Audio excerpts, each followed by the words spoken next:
All right, everybody. So today we actually had a plan to interview an author who is known as Peter E. Carter.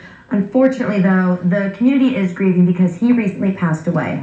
Very sad news, but we are so honored today because we actually have his daughter here with us. Yes. We have Dr. Elizabeth Carter here on the Coast Life Couch. Thank you so much for being here. Thank you for having me. I really appreciate it. Dad truly appreciates it also. Of course. Yes. Well, we're so sorry for your loss, but we think it's incredible. You're keeping his memory alive. Yes. It's been phenomenal. It's so interesting that you learn more about a person in death than you did in life, and just the outpouring of people that he touched over his 79 years on his life.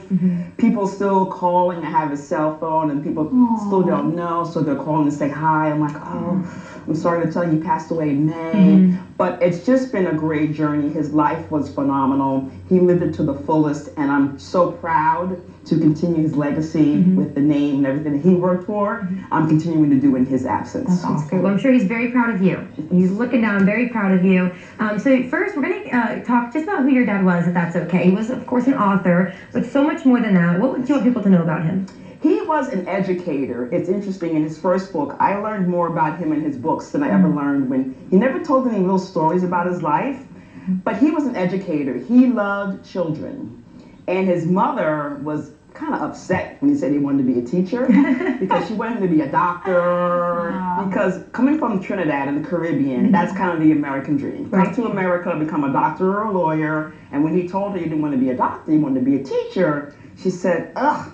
But that was his passion. And he was so good at it. He taught in New Jersey, moved his way up from a teacher to an administrator to running school districts, reviving school districts.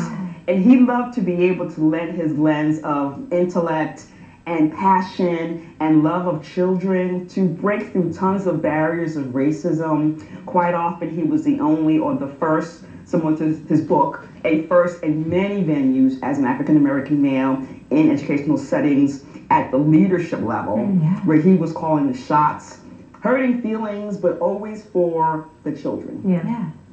And So to make a difference. phenomenal. Absolutely. He has done so well. I think it's so, I think, interesting too that sometimes, you think of your parents as mom and dad, and then to learn this whole life that they've lived, not as mom and dad, but as a member of the community. I think that's it's really fascinating, and obviously his work has been so important and just amazing to see. Yeah, at the funeral there was so many people who came because some of them are now in their 60s, and they did their best to come. I live streamed the event for those who couldn't, but just so many stories, and there, again, just the warmth that people that came out just to say, I loved your father, he touched me, he made me who I am today. It was just phenomenal.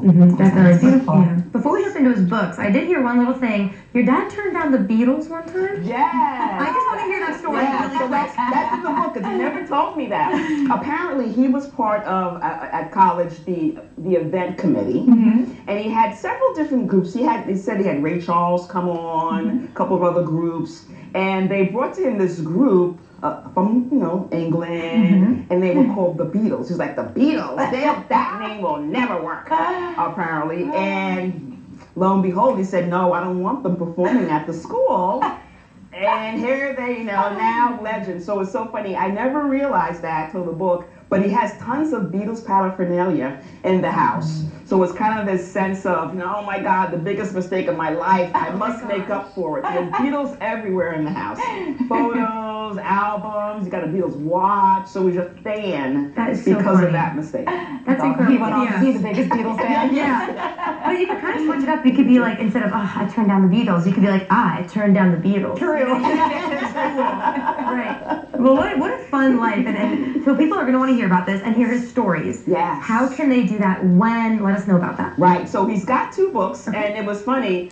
When I was helping him clean his basement a few years way before COVID, I said, you got tons of great information around articles, things he did in the schools. I said, you need to write your book. Nah, I don't have that kind of time. I said, all right. COVID came. Plenty of time to sit down and write your memoirs. So his first book was called The Black First. It was his life coming from Trinidad when he was 2 till he retired at age 60 in 2004. Tons of great stories about his upbringing. His mother was so influential in his life. And when we think about mothers and their sons, that really shapes our men in the world. And he's been such a very caring individual, and it came from his mother. And you see that throughout this particular book.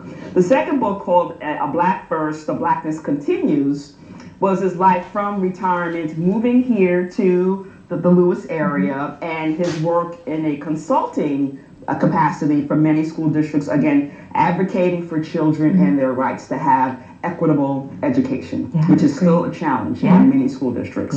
So these are both at the Rouseabout Books. Also on Amazon, not to compete with the bookstore.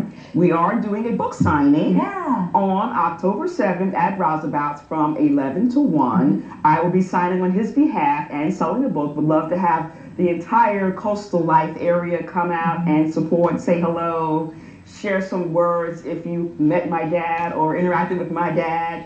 Even those who didn't like him, I want to hear about that too, because he loved making waves with people. But it's always in great fun, and we all learn, you know, and opportunities around challenges and, you know, being opposites. That's right. Did you want to talk about that third book you have? This is my book. Ooh, let's just real quick give us a little shout out. So how he became an author was because I am a 3-time, actually 7-time author.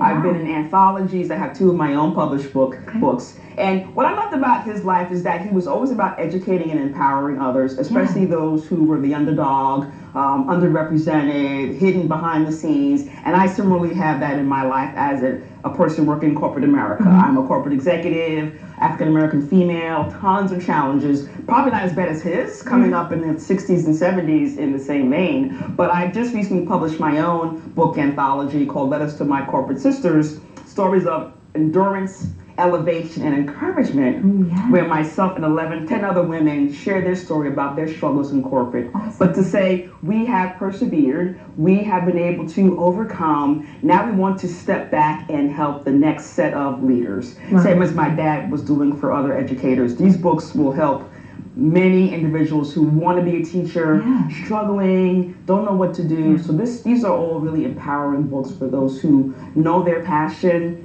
but just are having trouble seeing the success factor. Wow. Well, you and your dad are so impressive. Thank you for being here, for telling us about both those books. Just remind people really quick before we let you go where that book signing is and when. Rouseabout Books down in Rehoboth Beach, Saturday, October the 7th from 11 to 1 p.m. Looking forward to seeing you. Well, you can't lose. I mean, talking to you, getting the book signed is just going to be a blast. I know, I'm so excited. Dr. Hunter, thank you. Thank you so much for being here. We can't wait, and we're looking forward to October 7th. And we're also looking forward to more Coast Life that's coming your way, so stay tuned.